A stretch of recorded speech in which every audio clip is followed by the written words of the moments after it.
here and keeping targets up. As Ragnaros landing a 4-man Sulfurious Smash, Durance of Hate from Mephisto, and this combination executed perfectly at the end of the game. From Alarak. Make it a quad kill set up by that ETC. Wow, did you see that mosh pit? 4-man mosh pit while on a conveyor belt. That was like a regular sushi line. Nubarak, core at 50%. Both cores are just absolutely melting. Which one's going to go down first? I think this is going to be Respect the Gooses. Oh my goodness. Ring. Oh my goodness, the ring. Jaina just blowing up everybody here. That's a 4, make it 5 And it for does nothing. knock them all up. What a play! Oh my God! Somebody please clip that.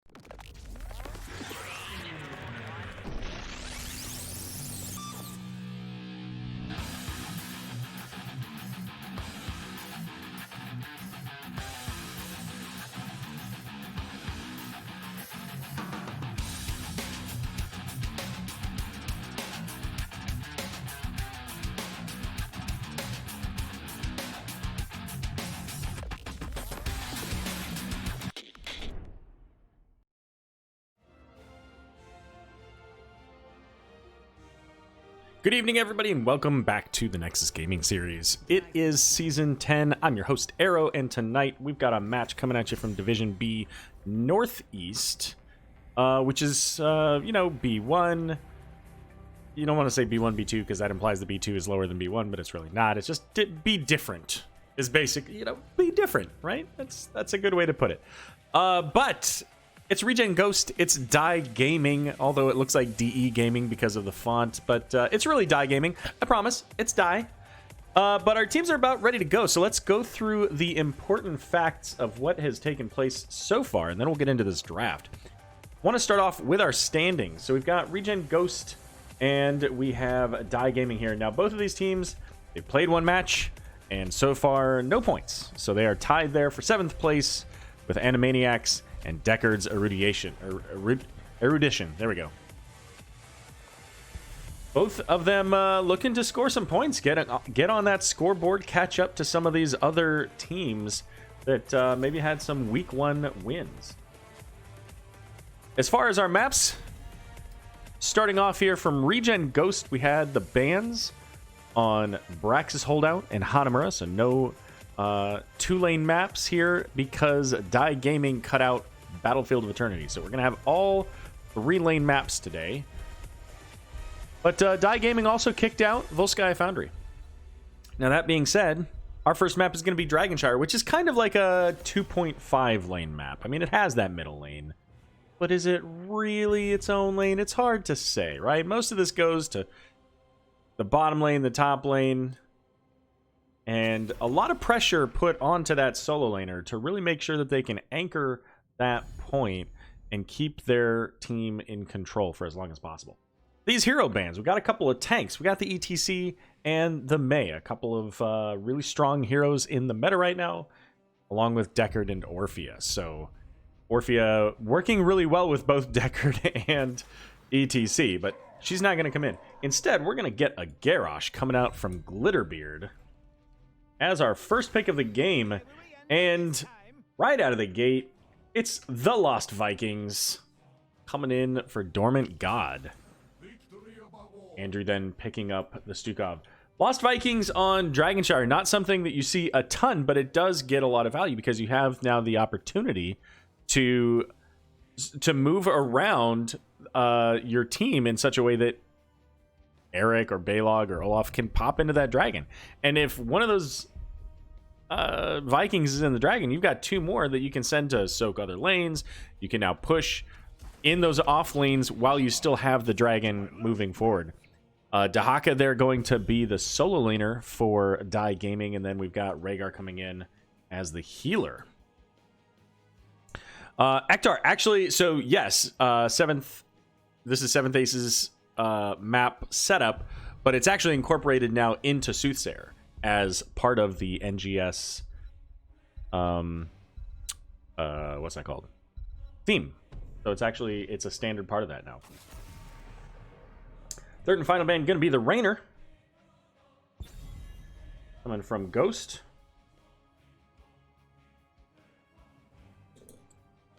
I get put in, huh? Varus with the Rhaegar. And Ethin? Maybe Ethine? Ethine? We'll go with Ethine. That seems close, maybe. And Diablo going to be the final ban for Die Gaming.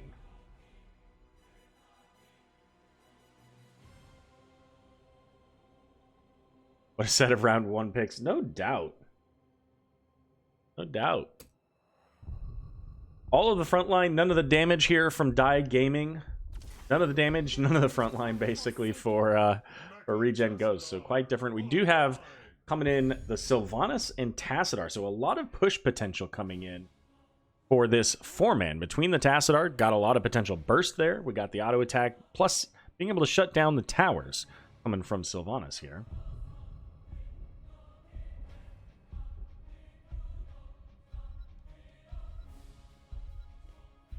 So who do we see as a tank with this? I mean, it's probably going to be Johanna, I would think. Johanna's a sturdy tank, is decent with the Garrosh throws. Did get a little bit of a nerf to her iron skin. It could be like Muradin giving that extra jump. Could maybe even see like a Nubarak, possibly. It's going to be Johanna. All right. So we got a Hanzo. I didn't mention these. We got Hanzo and we got the Kael'thas. Now, Kael'thas could actually pose a bit of a threat for the Vikings. Getting those living bombs and spreading them around to the other Vikings can be very easy to do, especially when they get that 13 talent tier with the auto attack percent damage, right? And that's going to work really strong into somebody like Garrosh. If they go to attack Garrosh, Garrosh is going to find himself falling very quickly. But a living bomb spread from that Kael'thas could provide all the value that Die Gaming needs to just burn him down quickly. No pun intended. All right, let's put up a poll. Who wins game number 1?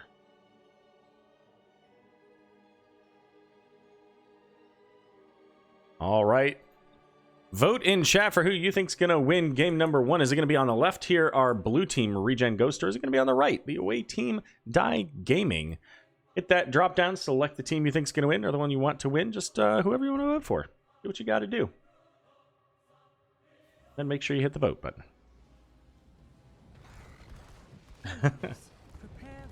All right, let's get things started here, shall we? We'll start with our blue team because that's where it started us.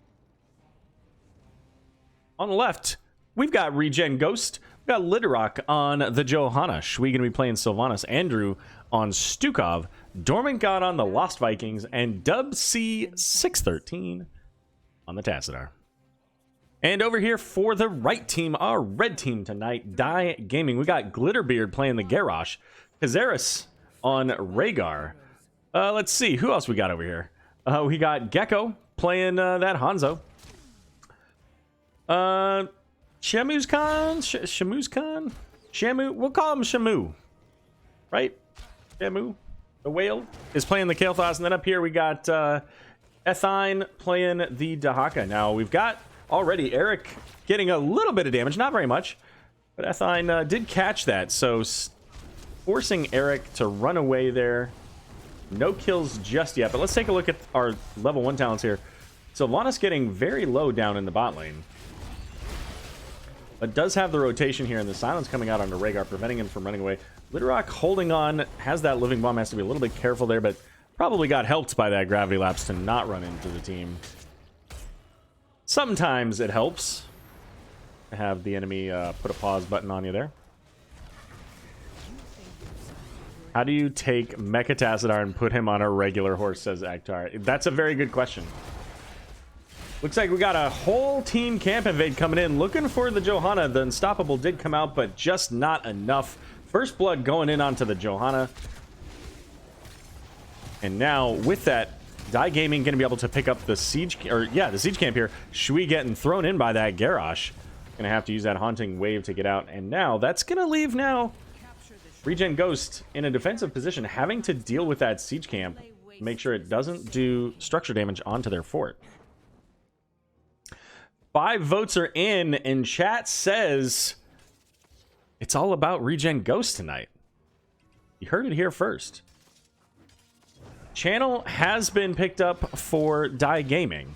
So it's up to our blue team here to break that channel, which we do get in the bot lane. But Die Gaming now quickly picking up their own siege camp. And we see Shamu here heading back along with Glitterbeard. So both that Garrosh and Kael'thas looking to get their health mana back. And move on to the next objective, or the next phase of the objective. At least early in this game, really until level 13, Vikings are going to have a difficult time of pushing that to Hawk off. But that force wall coming in, Dub C, making sure that Rhaegar, the lone wolf, going to die, coming in looking for that siege camp. And coming in, Litterrock now with that Condemned, trying to catch on to the Hanzo. The silence coming down just a little bit too late. And he's a Hanzo, so he can jump over walls. He doesn't mind. He's cool with that. Garrosh, using the Unstoppable, is going to get caught by that wall. And once again, Tacidar's Force Walls doing so much work, even making sure that a hero like Garrosh can't get away. Kazarus there diving in probably recognizes that there's no Force Wall, because otherwise he's toast. Now, we are seeing some of those Vikings die in the other lanes, and that's going to happen from time to time. But with this pressure, the Sylvanas, along with this 4-man, a lot of value coming out of that kill onto the first Rhaegar, then the Garrosh there, and giving ReGen Ghost here a little bit of damage onto the fort, but most importantly, that full wall and the healing well down. That's going to help their sustain against Die Gaming pretty significantly down here. And we have level 7s coming up pretty much almost exactly the same time for both teams. But right now, it's still a 3v4 in the bot lane here. Rhaegar's having to pull back. Garrosh did get that throw out onto the Johanna, but once again, a force wall. Is there enough in the tank to get them, and just not quite enough? As Hanzo now coming right into it, gets Condemned, pulled back in, but the team not quite in position to pay any kind of follow-up to that. Could have been another kill there, but just, I think that maybe Johanna was a little bit surprised. We do see a little bit of Eric shenanigans here. And there's the Rhaegar saying, I got this, but it's maybe even too late. It looks like not quite, but they do get that kill onto Olaf. But check it out. Up here in the top lane, Eric did eventually get that taken out. So that's 2 wells gone, almost a third. Sometime soon, that third well is going to go down. And there's not really a lot that Die Gaming can do about it. They can't really babysit that. They've got to provide pressure elsewhere. That's what they're going to start to try to do here with the siege camp. As Stukov and Sylvanas here up in the top. And that's going to be a successful invade coming from Die Gaming. But they're still a little bit behind overall in the XP. The Vikings providing a lot of value here. Eric going to get taken out. A couple of shots from that tower. Finally, a shot in the face from Hanzo as well. Going to secure one more kill onto the Vikings. And still, even with that kill, a little bit more XP. But overall, very close in this game. Kael'thas taking a lot of damage there, but not quite enough to fall. The tower was down. I think they probably could have gone around behind that and taken out the Kael'thas. But really the focus is getting on this tower because they don't know what else is coming through here. Obviously Hanzo and Garrosh coming through shortly thereafter. But right now, play looking really strong from ReGen Ghost. Already getting the first fort of the game down. And we still don't have a Dragon Knight. This is all about them just making use of the heroes they have with that Sylvanas, and ultimately sacrificing some of those, Vikings for push plays. And Die Gaming is really kind of struggling into this. The Haka doesn't really have the capability to keep the Vikings down, so they keep having to rotate in. But every time the 4-man has to rotate in to kill a Viking, that's value for Ghost. Both teams now with level 10. And we'll see if this changes up. We do have now the Bloodlust, along with Dragon Arrow, the Phoenix, Warlord's Challenge, and Isolation. So if the if the Hanzo is able to get a bunch of damage, if Garrosh with the Bloodlust getting that extra movement speed can get into a position that allows them to catch somebody out, then Dai Gaming can come back into this game rather quickly. Channel stopped by the Vikings, but Dahaka's going to go ahead and burrow right in. He's going to be able to switch that channel here pretty quickly. Now, watch at 13 is when this is going to start to be a little bit more difficult for Dahaka to manage that. Yes, of course, he can burrow, but that burrow's not going to save him. So we'll see how that turns out. Channel went over to the red team here, but with all of ReGen Ghost sitting in the mid lane, Dai Gaming really doesn't have an option to pick that up.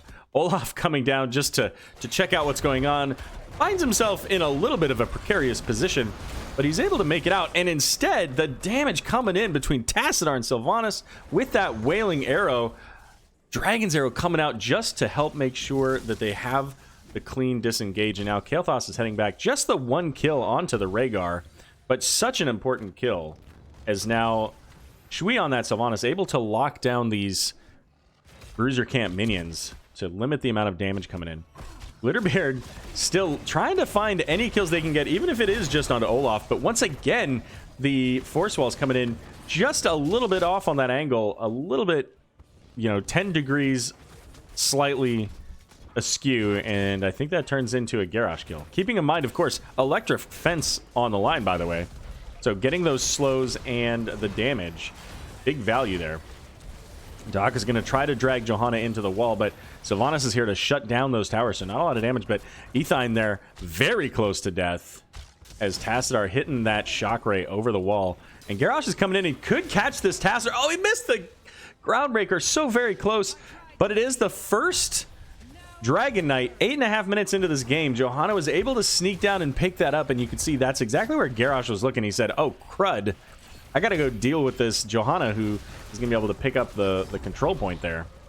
Dahaka unable to burrow now, does have the Electric Fence slowing him down, but the rest of Ghost just not in a position to capitalize there on Ethine. But there he's going to go for a little bit of a run. Or I guess he's coming back with the run. Big Wailing Arrow there with the silence. Rhaegar stuck in there, but not quite enough damage to finish that one. So no deaths here on either side, as the Vikings up in the top lane trying to push.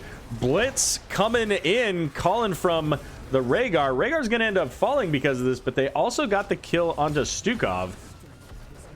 That said, Johanna deep into the team, and I'm not sure that this is ideal for Dai Gaming. A lot of damage coming out. We're going to see Kael'thas, we're going to see Garrosh, and what's his name? Dahaka. Gonna fall. And you know what? We got Dormant God chasing down the Hanzo.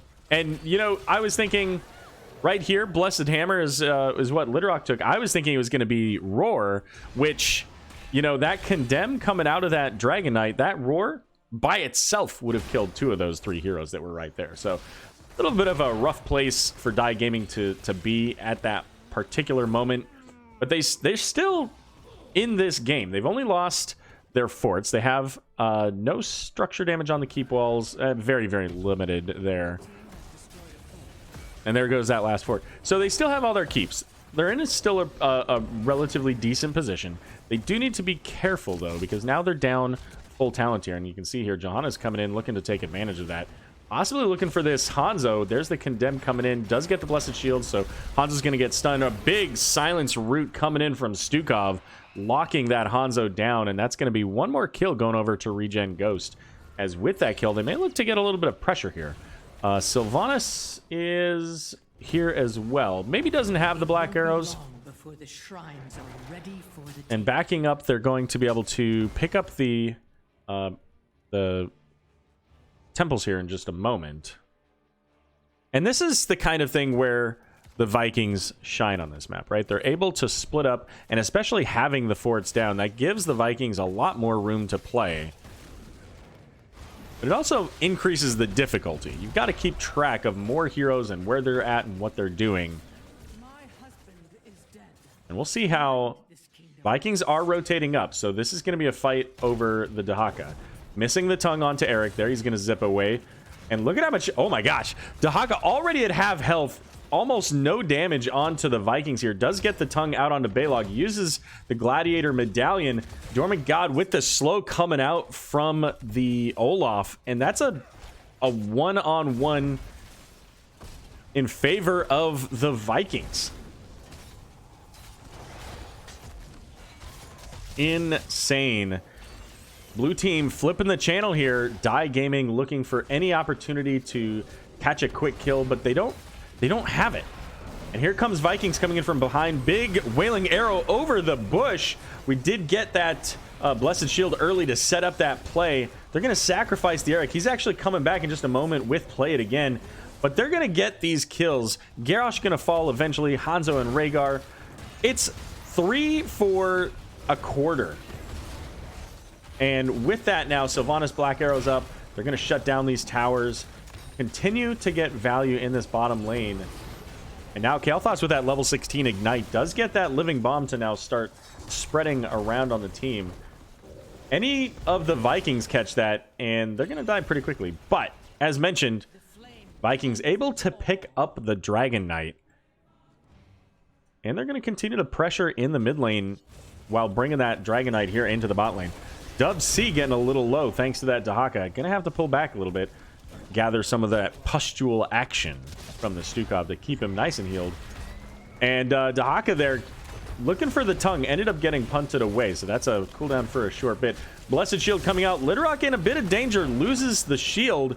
And Iron Skin gone. Here comes Hanzo with a big Dragon Arrow. Can they turn this around? Looking for the Tassadar. They get him. That's 2 plus... I don't know where Eric died. But whatever. They get 2 kills. Now they're going to start working on this dragon. Olaf in there. They can sacrifice the Olaf. They don't care about Olaf. Play it again coming up in 20 seconds. So, you know, whatever for him. But great turnaround there from Die Gaming. They do lose their keep. And this is now their opportunity. This is where they need to find some kind of structure value, something permanent on this map so that they can make plays happen. And that's exactly what they're trying to do. They're going to try to get... They just barely get onto that point to steal it away from ReGen Ghost. And now Andrew having to use that flailing swipe to shove back Die Gaming and keep them from coming in. But because of the wall up still here, and they don't have Sylvanas, they don't have the opportunity really to just go in there and push that, especially with Johanna and Tassadar coming in right away. Maybe they could have Rhaegar, not really known for his consistently sustaining heal. So hard to say whether they could have done that with just the 3 of them, Garrosh, Rhaegar, and Kael'thas. But instead, they're going to go ahead and pick up all of the camps on the map. Still have to find that right play. And right now, is not the time, right? They're looking for level 20 as soon as they possibly can. Try to get that before the next objective comes up so that they have a good opportunity. Because right now, if they take a fight and they lose the fight, they lose the game. They do have the global from the Dahaka. He can come in at any point. Bot camp is up in 22 seconds. So if they could set up a bush gank, they might be able to make something happen with that. But instead, it's Dahaka who is in danger. We see the ping calling for the danger. He's looking around, trying to make use of that brush stalker, but it's not going to matter. He gets stunned, and that is a quick deletion on the Dahaka. And that's exactly what ReGen Ghost is looking for at this moment. Get a quick kill onto a hero, make use of that 20 advantage, and maybe pick up a Dragon Knight. Bruiser Camp is going to get picked up, though, by Die Gaming. They just need about a quarter of a level to get to this 20. That being said, Garrosh now in major danger. Tassadar trying to get the Force Wall. Does get it down. The Silence coming down as well. But Garrosh able to survive this time. Olaf heading for that Dragon Knight. Going to begin the channel, and that will be objective being picked up there by ReGen Ghost. That said, Die Gaming does have their level 20s now. Going to be bullseye there for the Hanzo. We do have the Storm Shield for Rhaegar helping with that sustain. We got the extra throw here from Garrosh, that Titanic Might. 2 people now being thrown. Contagion from the Dahaka, and Phoenix upgrade for our friend here, Kael'thas. So a solid Contagion could turn this game 100% around if they can get it at the right time. Wailing Arrow, though, coming in, probably just saved the game because that was almost perfect for the Contagion. Dragon Knight sitting at half health with the Bloodlust coming in. And we got the isolation onto Tassadar. A couple of others in there. Tassadar is going to be the first to fall. And the Living Bomb going out. Indestructible procced onto the Johanna there. With Ironskin coming in shortly after there. Not quite any shield damage onto the Corso. Still sitting at 100%. We do have Olaf trying to get away. Does have his friends in the mid lane. So even if they get that kill, that's ultimately not a big deal. Olaf can survive. But can Sylvanas is going to Haunting Wave over the wall right into the Hanzo. Oh, the miss on the Storm Bolt. But it's just not enough. Needed another Haunting Wave there from the Sylvanas. And now, once again, Die Gaming has the a significant advantage here. 2 Vikings left. We've got this Stukov here. And that's it. So this is where Die's got to make a play. They're choosing to go with the top lane, and I think that this is a bit of a mistake. I think they should have been going mid and or bottom lane to get those opened up, especially since they don't have keeps in those lanes to try to help with the catapults. I think the Bruiser Camp could have taken that, and now everybody's up except for the Sylvanas, and they're on the wrong side of a wall. And Rhaegar getting caught. That's what I was afraid of. If they'd gone there first, they can take down that fort. It's no longer a threat while basically everybody's still dead, and then they can take down the wall and move away. But going into that top lane, like, top lane is so dangerous to try to fight over to begin with, especially into this team with Tassadar and Johanna. Speaking of Johanna, Blessed Shield coming in, looking for the Garrosh. Garrosh going to go ahead and proc his Indomitable, so he's going to make it out. Still just the 1 kill. It's on to Rhaegar, but 15 seconds until this next Dragon Knight. Rhaegar's not going to be up in time for this. Well, maybe he will be, because once again, we've got a Bruiser Camp here. If we had the Vikings, like Vikings right now, split up, they win the game. Like 1 Viking top, 1 Viking bot, they get this Dragon Knight with the 1 in the middle, and it's game over. But instead, Rhaegar is up in 10 seconds. Is it? They pretty much just have to defend over mid, I think. Doc is going to head up to top because, yeah, nobody went up top, so never mind. So they're fine. No channel to begin here. Ektar says, Die Gaming needs some counter building damage. Absolutely true. Absolutely. Winning these fights, they've got to find a way to convert into structure damage if they're going to stick within this game and ultimately come back and win. Wailing Arrow looking for the Garrosh here, does get the Haunting Wave, missing. Storm Shield coming out, and there goes that Indomitable, but getting slowed by Stukov, and it's not going to matter. The Dahaka falling to our friends, the Vikings, up above here.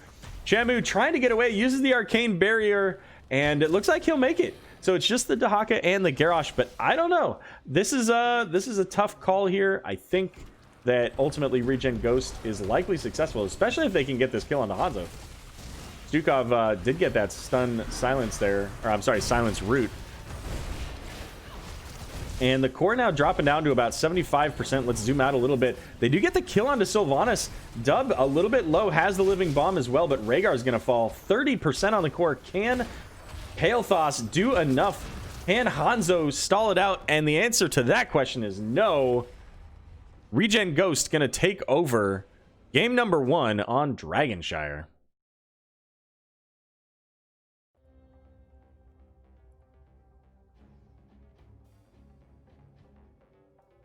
All right, checking in on our stats. Do want to say thank you to With or Without Balls for the raid of 9 coming in for presumably from some other NGS action tonight.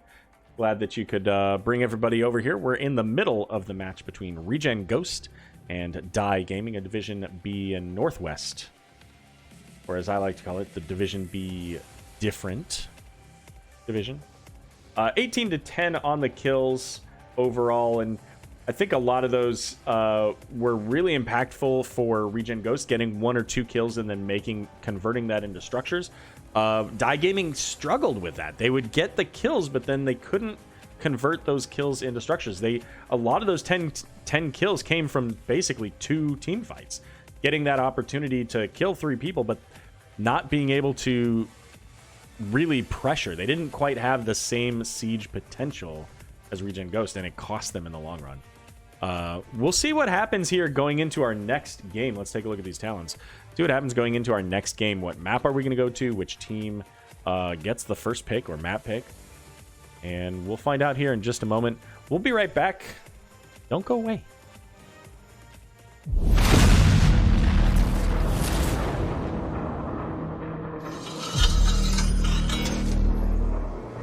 We have a realm to destroy.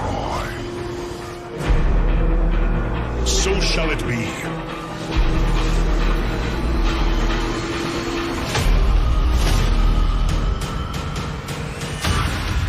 Lay waste to this world.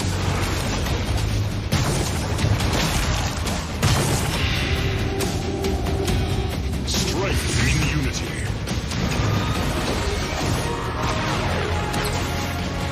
Do not falter!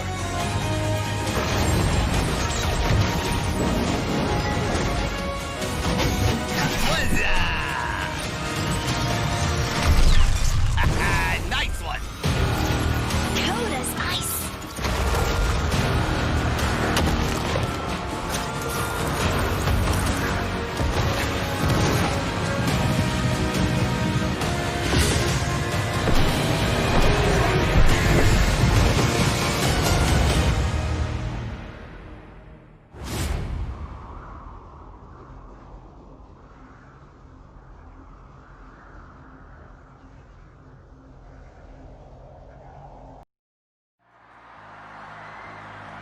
Are you ready for the Inter-Multiversal Nexo Weight Championship?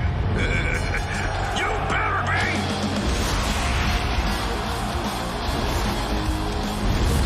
El Bandito Imperious! Gata de Batalla Lele! Mel Gaucho! ¡Ganas! ¡Legendario! Bienvenidos a la catedral de las mejores batallas del Nexo. Ding, ding, ding! The fun is on! ¡Épico!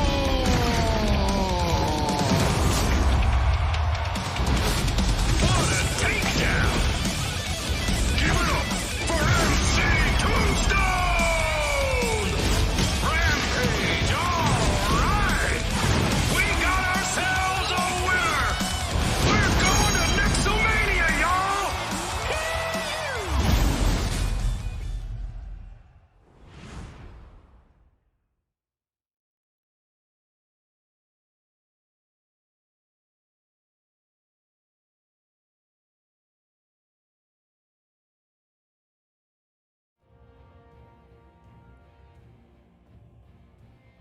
All right, welcome back, everybody. And we're all set up here. Game number 2 between ReGen Ghost and Die Gaming.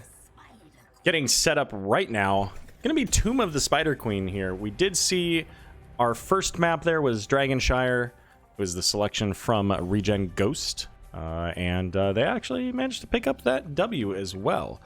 Our bans tonight were on Braxis Holdout and Hanamura from ReGen Ghost, along with the Battlefield of Eternity and Volskaya Foundry coming from Dia Gaming. Going into game number 2, this is a best of 3 set. So everything's on the line in this set for Dia Gaming. They've got to come back and win this game if they want to stick with it and take us to a game 3. We're going to see, continuing on, the Deckard ban. Oh yeah, I mean, I haven't gotten everything set up yet, Murda, so I've got all of the, like, Blizzard art and everything downstairs. I actually have some stuff on order that I'm looking forward to putting up. And then I have some plans. I just have to get around to doing it, so. But anyways, sticking with that Deckard ban from game 1, along with the Orpheus, same heroes that we saw just in the last game. Could see that ETC and May ban as well, sticking with round 1, but instead they're going to go into the Anduin.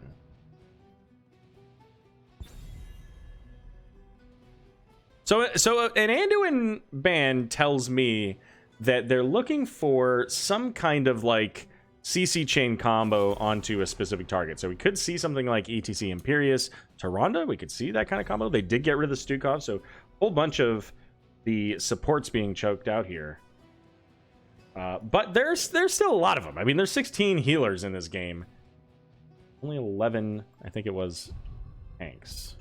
Official tanks. Not pretend tanks who do things like Imperius and make it you know, make it a different setup. But people who are allocated specifically as tanks. Tassadar are going to be picked up, and you know what? Certainly didn't see as much of the flashiness toward the end of the game just because of the way that the game was kind of going at that point. But a lot of really fantastic plays there from Tassadar in game number 1 with those force walls.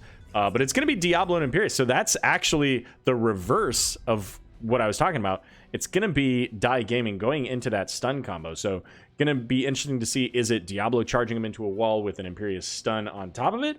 Or is Diablo charging and then flipping and then Imperius stun? Or is it Imperius stunning and then Diablo breaking it? Who knows? Who knows? We'll find out here soon. It's going to be Johanna once again, and we're going into the White Mane. White Mane, not a very common pick. This should be exciting.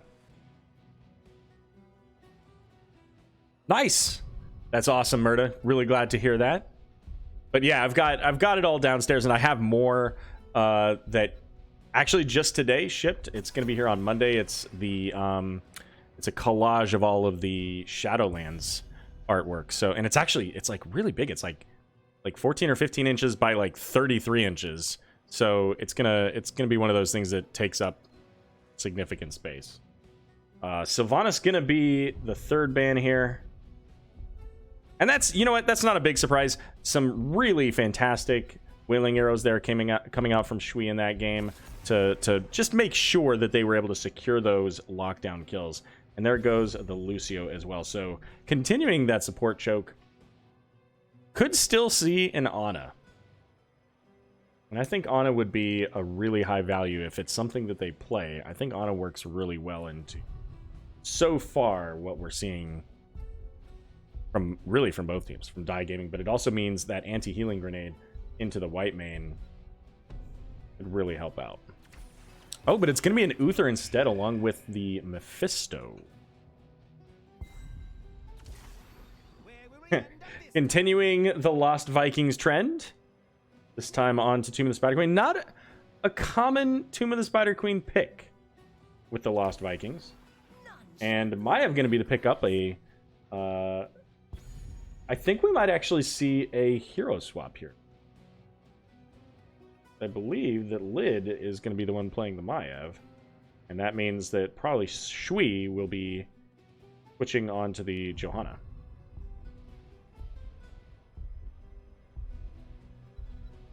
A little bit of role swapping here as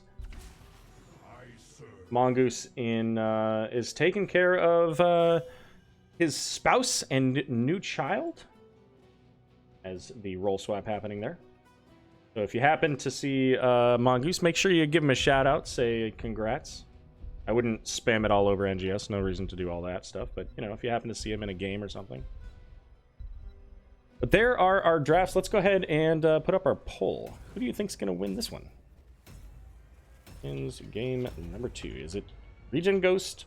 Is it Die Gaming?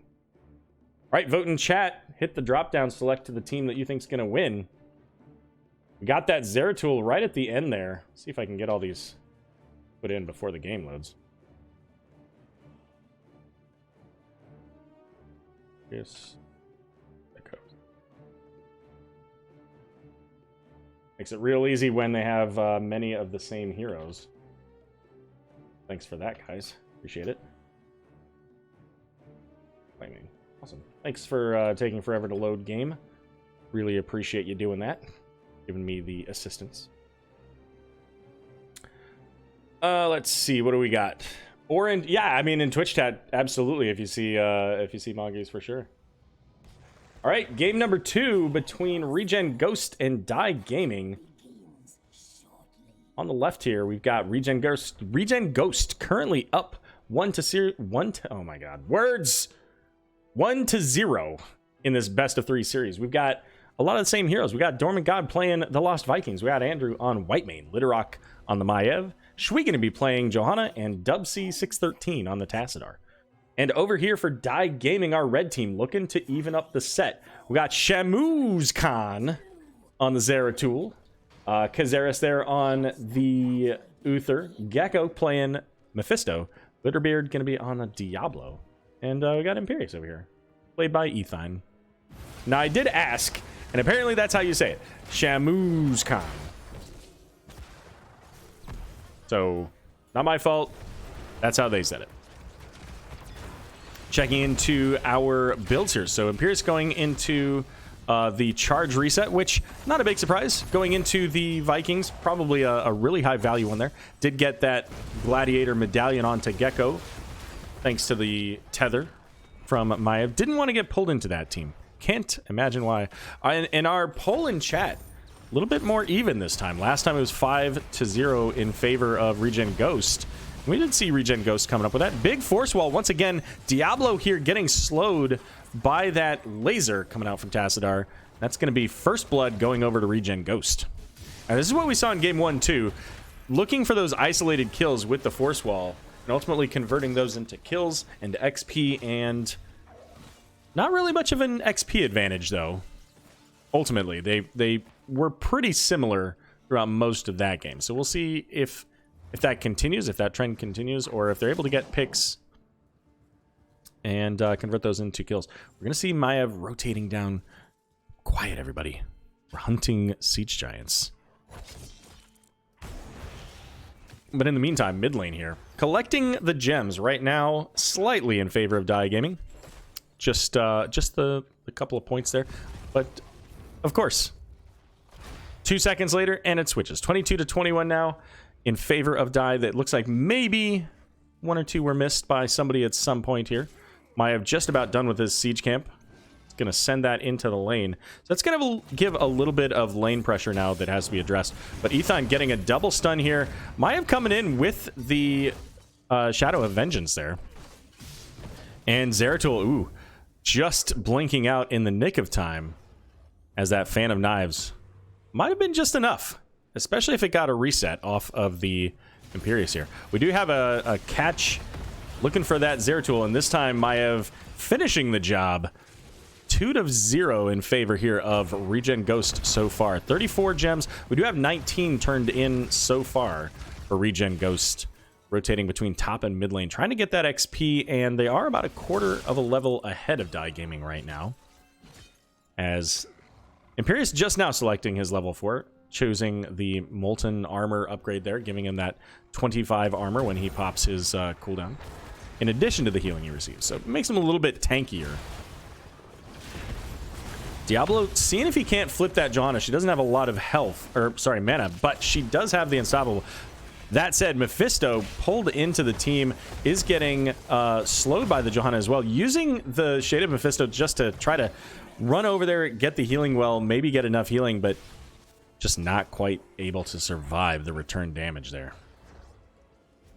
You do see Zeratul going into that cleave build, so especially when we get towards 16, I think we're going to see a little bit of a power spike on the side of ReGen Ghost at about 13, and then it could get really disgusting when Die Gaming picks up that 10% damage from the Lightning Nova for Mephisto, and when Zeratul starts getting those cleave resets because of the multitude of Vikings.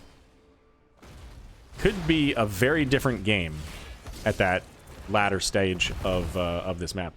7-6 here. ReGen Ghost just slightly ahead. Both teams now have enough for the turn-in, and Whitemane being the assistant here to the Vikings. Not a common sight seeing the Whitemane and the Vikings, because if you think about that, I mean, that's a lot of heroes that you have to land your healing on to try to make that work. They do get the kill there onto Olaf, And that actually helps them a lot. That means that Balog doesn't get the haste increase now. But Gecko getting pulled in with that condemn as well is going to take a bunch of damage, but it's actually Zeratul behind. Can Lidrock get the tether? Not quite. And it's actually ReGen Ghost turning in. I believe that was the Vikings down here that managed to get the last gems turned in. And our first web weavers of the game coming in. Already a little bit of damage onto the wall here. Tether coming out is going to land onto Diablo with the force wall. He's going to take a bunch of damage, but he's going to be able to make it out safely. And keeping in mind here, with Uther, they do have that Holy Radiance quest at 1, so looking to get to 60 so they can get the additional duration on the armor. Lidrock getting stunned there, was trying to see if he couldn't get some Phantom Knife resets, but Celestial Charge coming in, and that's going to be one dead Mecha Tassadar. First kill of the game here for Die Gaming that wasn't a Viking. And that's really good timing for them. Now they can start to clear up these web weavers and presumably not actually lose any structure damage. But Shamu's Khan, in a bit of danger, is going to get caught there. Maiev coming in with that Shadow of Vengeance, getting a Phantom Knife, and taking another kill. And what originally I was thinking was not going to turn into any structure damage is actually going to be a fort in the bot lane. Vikings keeping that pressure going and bringing a big wave with the spiders here. Taco, I had that exact same thought, but I wasn't going to say anything about it. The assistant to the regional Vikings, exactly. And with that Die Gaming here, they're going to head over and start working on their Bruiser camp. Here is still in that lane, trying to catch him up to level 10 as now he's got to pull back. 35 gems on this Imperius. This would be absolutely devastating if Imperius was to get caught here. But just in time, able to make it out and catch up to the level 10 that they need. So both teams now level 10. We do have some similar ultimates. So we've got that Blessed Shield. Divine Reckoning going to be the call here for Whitemane. Played again, of course, the same for the Vikings. We got the Archon and Warden's Cage. And keep in mind, Archon does AoE damage, so Tassadar can do a lot into this. There's the Cage. We've got Divine Reckoning coming down a little bit out of position for that. Divine Shield coming out onto Imperius, trying to get what he can, and a big APOC. I think it actually missed, now that I think about it, because of the Void Prison on those heroes in the backline. But ultimately, getting the pause button. Zeratul and Imperius going to go down, as well as Uther there eventually. So a little bit of a misplay maybe on the miscommunication between the Diablo and Zeratul on the APOC Void Prison combo. If that was just slightly better on the timing, that could have actually been devastating against Ghost here. Dub C getting a little bit low. Mephisto coming in heavy with that Lightning Nova. I would say something about great minds, but my wife told me not to lie about myself, says Taco. You know what? Fair enough, buddy. Fair enough. Both teams sitting very close to enough to turn in here. They have enough, they just haven't quite gotten there, but most of them ready to go here. And this channel looks like it's going to go over to ReGen Ghost. And this is where we could start to see a little bit of a snowball now. This is the second turn in a row, second objective here. And if they can start getting some XP out of these towers, 2 up top, I guess that's it. Oh, Blessed Shield, big Blessed Shield. Looking at that Mephisto. Here comes Mephisto with Endurance of Hate. Oh, massive root and just loads of damage. Maev's going to be the first one to take out. Wrath of Angiris does land onto Olaf, and lots of body blocking. So they do get the kill onto Olaf, but it feels a little bit hollow. But that's okay. That's, again, pretty much exactly what Die Gaming needs in order to keep themselves from losing the structures here. So bot lane is still pretty far away. They don't have to worry too much about their keep. But getting that kill onto Maev, Maev's the biggest threat. Certainly until 13, when Vikings are going to start causing problems on a 1v1 basis. But right now, without Maev, ReGen Ghost is having a little bit of a struggle of it. And so only the one tower.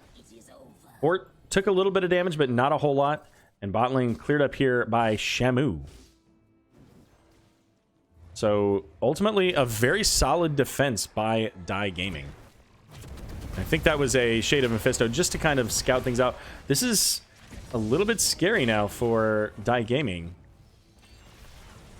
as the positioning was almost where it needed to be for ReGen Ghost.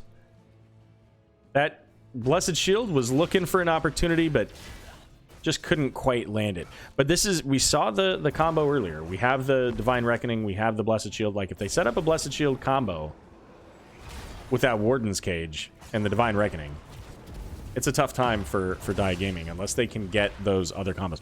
But what do they got? I mean, they got Divine Shield, they can save somebody. They got the Apocalypse. Well, if you're going to come into it, we'll blow you up. Void Prison, the people outside. There's the Blessed Shield. Force Wall coming in, so Mephisto can't get out. It's only Diablo in the middle, and Divine Shield going out onto the Mephisto. Massive Apocalypse. Andrew falling very low, but Divine Reckoning just might be enough to save. Not quite.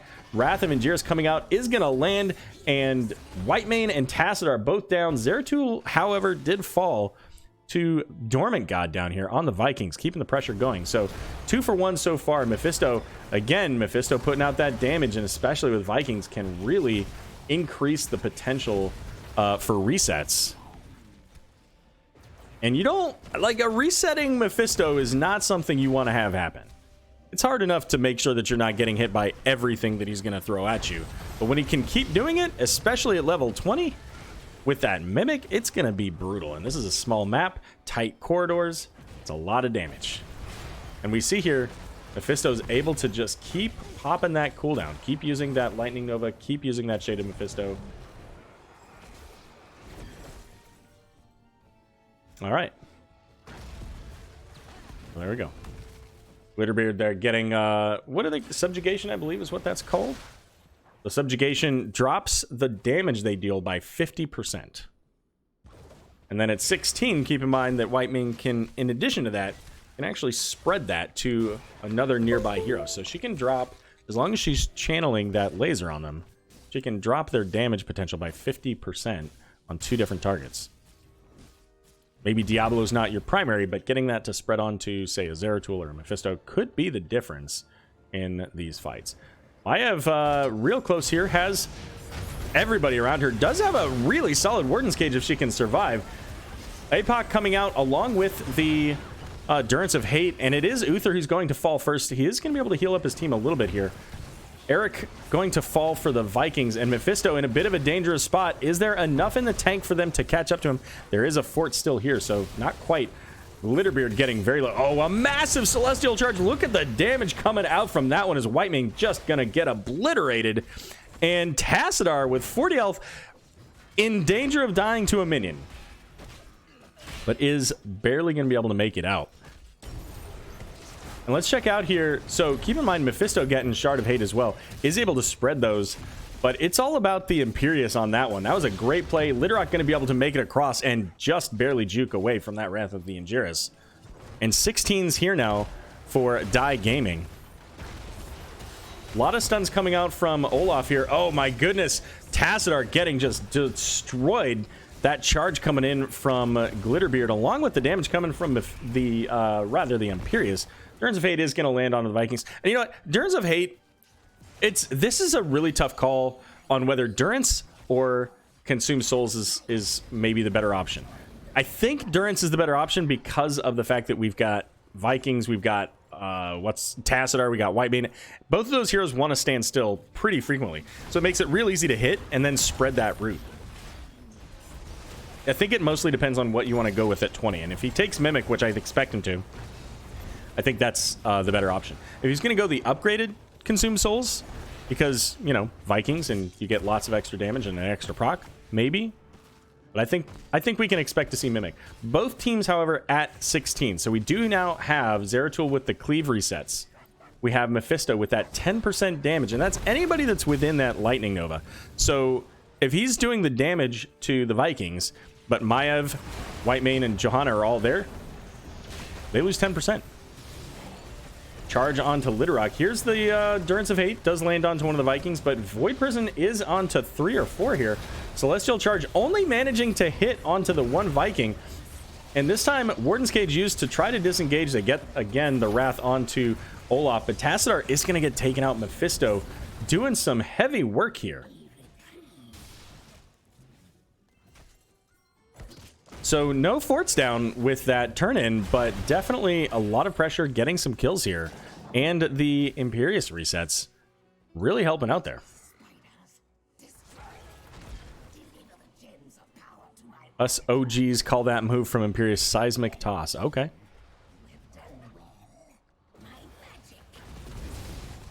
Well, here they come. Double Web Weavers. And this is where they can start to pick this up. Having the additional objective pressure helps, again, with their limited siege comp. But really, both teams are kind of limited in that. I mean, Vikings helps them to do it in multiple lanes. But really, this is all about the team fight. So the objectives are really what both teams are looking for to really keep the pressure on this map. And right now, that's going to be the first fort here for Die Gaming up here in the top lane. I'm sorry, no, that's not true. They took mid lane first. So a few moments ago is the first fort. That's their second one. So they've pulled ahead now in the structure game. Durin's coming out, is going to land on a Johanna. She's got that unstoppable, however. Going to Iron Skin right out of there. The Web Weaver's still sitting at half. Bottom lane should be able to eventually take out that fort. And it looks like maybe Die Gaming is heading down to just make sure that that gets secured. Gather whatever XP they can on the way. But ultimately, they want to make sure that this gets as much value as possible. And once this is done, I mean, all the camps are still up. So they could look at kind of pulling the siege camp, burning it down real quickly. Instead, looks like they're going to try to go for a gank. There's the pull coming in. This is a really bad place for Die Gaming. They all get pulled in. Here comes the Apocalypse. Wrath of the Injurious is going to keep Imperious from getting pulled in by the cage. And Divine Shield going out once again onto Imperious. Yeah, people going to die. Hero slain times like 5. Gecko there with the Mephisto. Oh, and here comes a big root. It's only going to land on the Vikings. So it's not really enough for them to keep pressure. And apparently most of those deaths were just Vikings. It was Whitemane that got taken out there first. And then Johanna and Zeratul as well. And I think we're going to see a little bit of that change here now with level 20. Which is coming up in just a moment for Die Gaming. Zeratul's going to have the opportunity now to pick up self-healing. And self-healing, along with those cleave resets onto the Vikings, is going to give him a lot of potential. So he needs to be careful, make sure he doesn't get locked down by like a Blessed Shield. Or did Olaf take stun? No, I don't think he did. Yeah, no. But Executioner, oh, that's a rough time. And there are level 20, so it is Shadow Mending here for Zeratul, so 60% of the damage that he does, he's just getting that back. And it's not like Zeratul can't put out a whole lot of damage on his quick zip in and then get out of dodge combos. Probably more importantly, though, is this right here. Brand of Solarian. Imperious able to continue the assault from all of his abilities, doing additional damage, getting cooldown resets for that 5 seconds. So all of the Molten Armor, all of the Celestial Charge, all that stuff sticks on whoever he hits. And if they can get a really good, like, Void Prison, if they can get a good setup on a Void Prison, you've got Imperious, you've got Diablo, all kinds of ways to set up for the combo and delete some of these heroes, which we saw earlier. With everybody showing in the bot lane, though, ReGen Ghost going to move up into the top, pick up this fort, and then probably pull back pretty quickly, because they've got their own 20s coming up here soon. Also of importance, and this is probably the most important, there's so many level 20 ults here that are high value. Bulwark of Light gives additional duration to Divine Shield, but most importantly, anybody that's in that Warden's Cage, suddenly immune. Suddenly immune. So if ReGen Ghost doesn't find some way to lock down and kill that Uther, they're all gonna die. Boss play coming up. Vision achieved there from the Maiev, but that also means that she can't just zip in. The root did miss here, but the flip onto Shui, using that unstoppable, is going to get on the point. Wrath of Injurious is going to pull him right back off, though, so the boss is going to go over to Die Gaming, and there's the Warden's Cage along with that Invulnerable here. Pull from the Warden's Cage is bouncing everybody, and Mimic getting a ton of value. Zeratul, however, the first one to fall. Johanna going to fall next, though, but Diablo and Imperious dying to the white main Uther as well. And now Mephisto is getting whatever healing he can out of that Uther and spreading that damage around. Does ultimately get both Johanna and white main, but that's a full team wipe. And only the Diablo up with absolutely no souls to try to defend against whatever ReGen Ghost can pull out here. But ReGen Ghost is, well, okay. ReGen Ghost is going to lose their keep here to the boss. But now with that kill, may look to just keep this pressure going. And I think that's what the call, like they just, you could tell that maybe Lid was planning to go back. And then the call was, hey, why don't you stay here? Because this boss will eventually die. It's going to get the keep, but it's eventually going to die on the core. But do they have enough? Zeratil's coming up. And both of these damage dealers are very low on health. So they're actually going to pull back. So they get it. They trade a keep for a keep.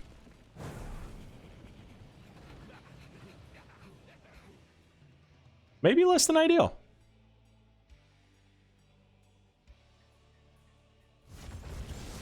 We'll see if that actually turns out to be a big problem for them. And I think the biggest difference there, I think that if Die Gaming waited on that Divine Shield, it was a really good Divine Shield. They had 4 people that got Divine Shielded, and then they did a bunch of damage. But I think if Die Gaming waits 2 seconds, probably, once that Warden's Cage comes out, I think they win that fight and they win the game. They need to have a little bit of patience to get there. That being said, ReGen Ghost coming in with the Web Weavers here. Endurance of Hate is going to land, but it's so far away. Nobody able to take advantage of that. Let's zoom out so we can catch our heroes here. Web Weavers going to get stalled out in the middle of the lanes here as the pressure mounting against ReGen Ghost in those other lanes. Big Warden's Cage. This is the time for that Divine Shield, but is it there? It's just barely in time. Mephisto, however, not in the range. Void Prison coming out. Can the Imperius make this happen? It looks like he's mid-stun right now, but it's actually not going to land, so Imperius is going to go down. Diablo in the backline, make it a triple kill, a quad kill, actually, because we got that kill early on. And is this game? They're looking for Shamu. Shamu on the Zeratul, again, has a bunch of self-sustain, especially when going into a group of Vikings. And we see the call going for the core. There is the Web Weaver already pushing there. Oh, okay. Blinked right into the Shock Ray.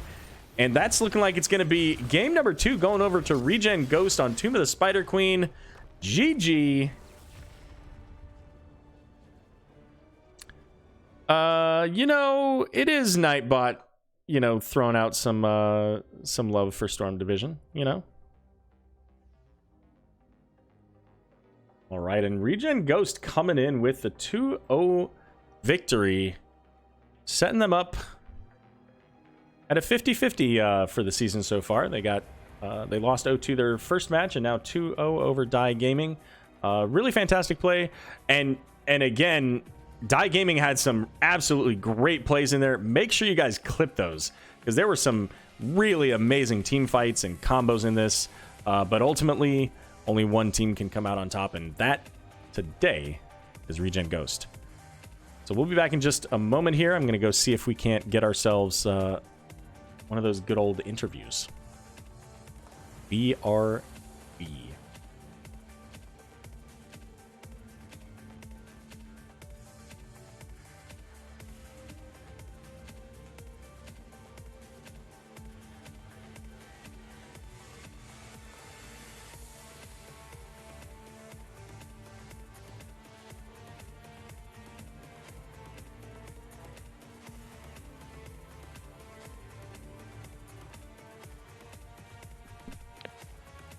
All right. Well, we've got Shui here. I hope that just calling you was okay. Is that good for you? That's cool. That's cool. Awesome. Well, hey, congratulations. So this is your first win of the season. How does it feel? Feels good after the last few weeks of not doing so hot. Sure. Well, and it looked really polished. Obviously, you guys have had some practice with some of these heroes, and you know, do want to, of course, call out to Mongoose, who was in chat, really supporting you guys tonight. But you guys looked really strong tonight. What would you say your key to victory was for this match between you and Die Gaming? Just getting our comms back to normal and sticking to it, trying to I don't know, yeah, just stick to it and just stay together and get it done. Listen to the calls, the usual stuff. First game it comes down to the TLV just being a nuisance, and the second game was rough. That was a rough. They had a good counter to us, but eventually we got it there at 20. We held it together long enough to get it done. Well, your combos looked really solid in both games. I definitely want to point out that certainly in the early game especially, Tassadar was an absolute monster. And in the second game with the combination of Maiev, you guys were able to get a lot of early game picks with the combination of locking people down and then, hey, suddenly you just can't go anywhere. Including Garrosh game 1. Right? You got a kill onto Rhaegar, and then suddenly Garrosh is like, hey, guys, what's up? And then, oops, and then you just dies. Yeah. So you guys played that really well. It was really fantastic, very well coordinated.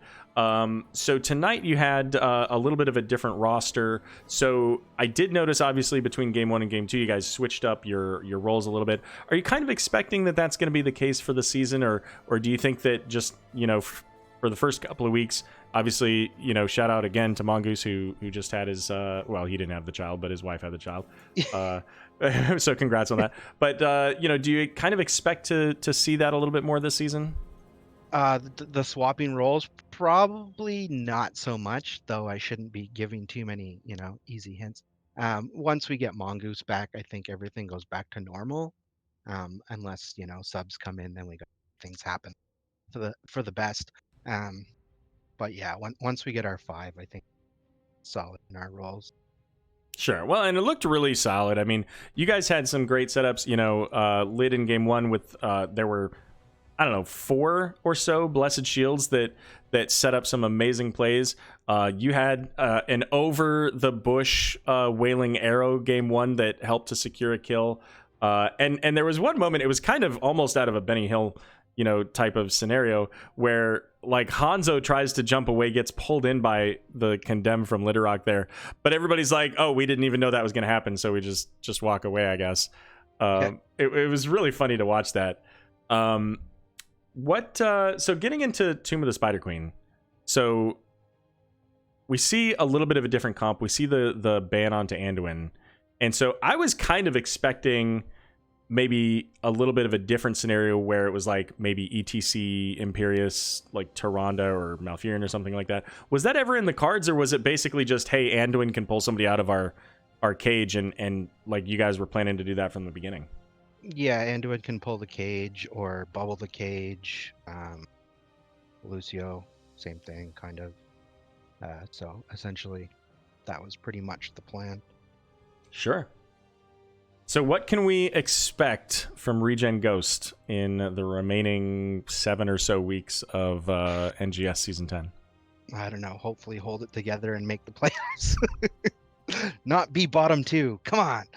Fair enough. Well, and you guys, if I remember correctly, so you did not play last season.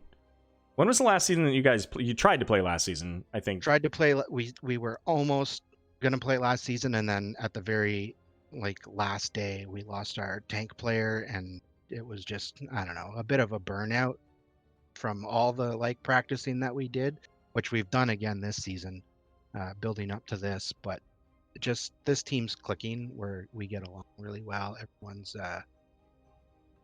just getting along basically, so it feels better than the last one. And my first season, as you know, wasn't great either. The team just butted heads all over the place, and so this one feels pretty good.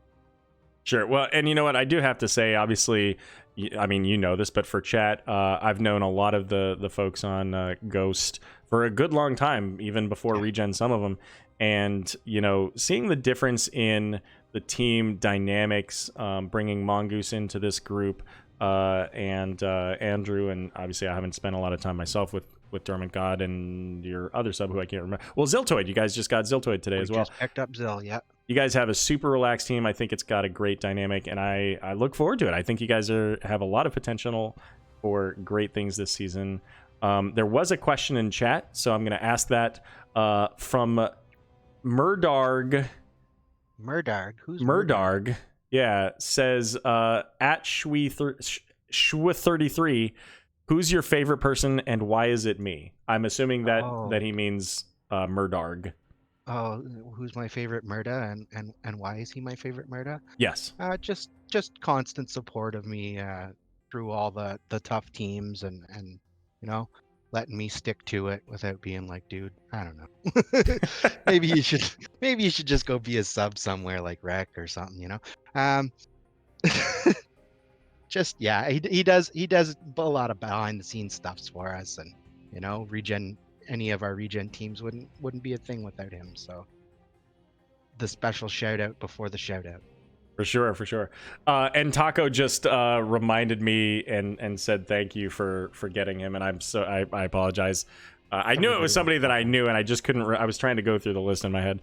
But with that, since we've already kind of started on it, why don't we go ahead and head into shoutouts? All right, shout out to the other team for sure. The ReGen org. Special shout out to Mongoose. We miss you, bud, but obviously understandable. What's going on with you? Not that it's that almost sounded like a bad what's going on. It's a great what's going on. So good job. We can't wait to see you again. And special shout outs to the subs, especially Dormant this week. I put him through the ringer of scrims this week, and he held to it. And it was a very tough week of scrims. So I'm glad we were able to take all that, put it together, and pull out a win. And shout out outs to NGS. I think we're supposed to do. Mongoose always does it. And shout out to you, man. Thanks for picking up the cast last minute. And I see that we're gonna see you again next week. Yeah, I picked that one up in advance because I knew that I had the time. This one, I didn't know I had the time until I got it. I think. Yeah. I thought it was gonna be cast by Crushinator. Maybe I saw it wrong or something, or maybe you did drop it. Yeah, it was originally picked up by Crush, but then he got assigned for Storm Division. So I think I didn't see that happen, but he was casting the ReGen match tonight, which is actually probably what we're gonna raid over to. So perfect. Cool. Shout out to everybody in chat too who watched. Thanks for watching. Support the Arrow. Good job. Well, Shui, it's been really great, and also, thanks for we were one of those scrims, and it was a lot of fun to play. So hopefully we got a little bit of learning on both sides of the coin there. Learned what not to do against you guys. Don't walk into bushes. Oh, okay. Fair enough. Well, Shui, thanks for joining me. Have a great night. Don't forget to report your match. Oh yeah, thanks. Catch you later. Bye. All right, guys. So that's going to end the stream for us right now. I'm going to just double check here. I'm pretty sure that they're still going over there on the Nexus Gaming Series Twitch. But just to make sure, I want to check twitch.tv/Nexus Gaming Series. And of course, we're talking Storm Division here. So these are best of fives, and it looks like it's still early. So we're gonna go ahead and raid over to the Nexus Gaming Series. Appreciate everybody being here and for all of the follows. With or without balls, I appreciate the raid earlier. I know I mentioned it, but why not say it again? So everybody have a wonderful night. Thanks for coming out and supporting the stream, and we'll see you again soon.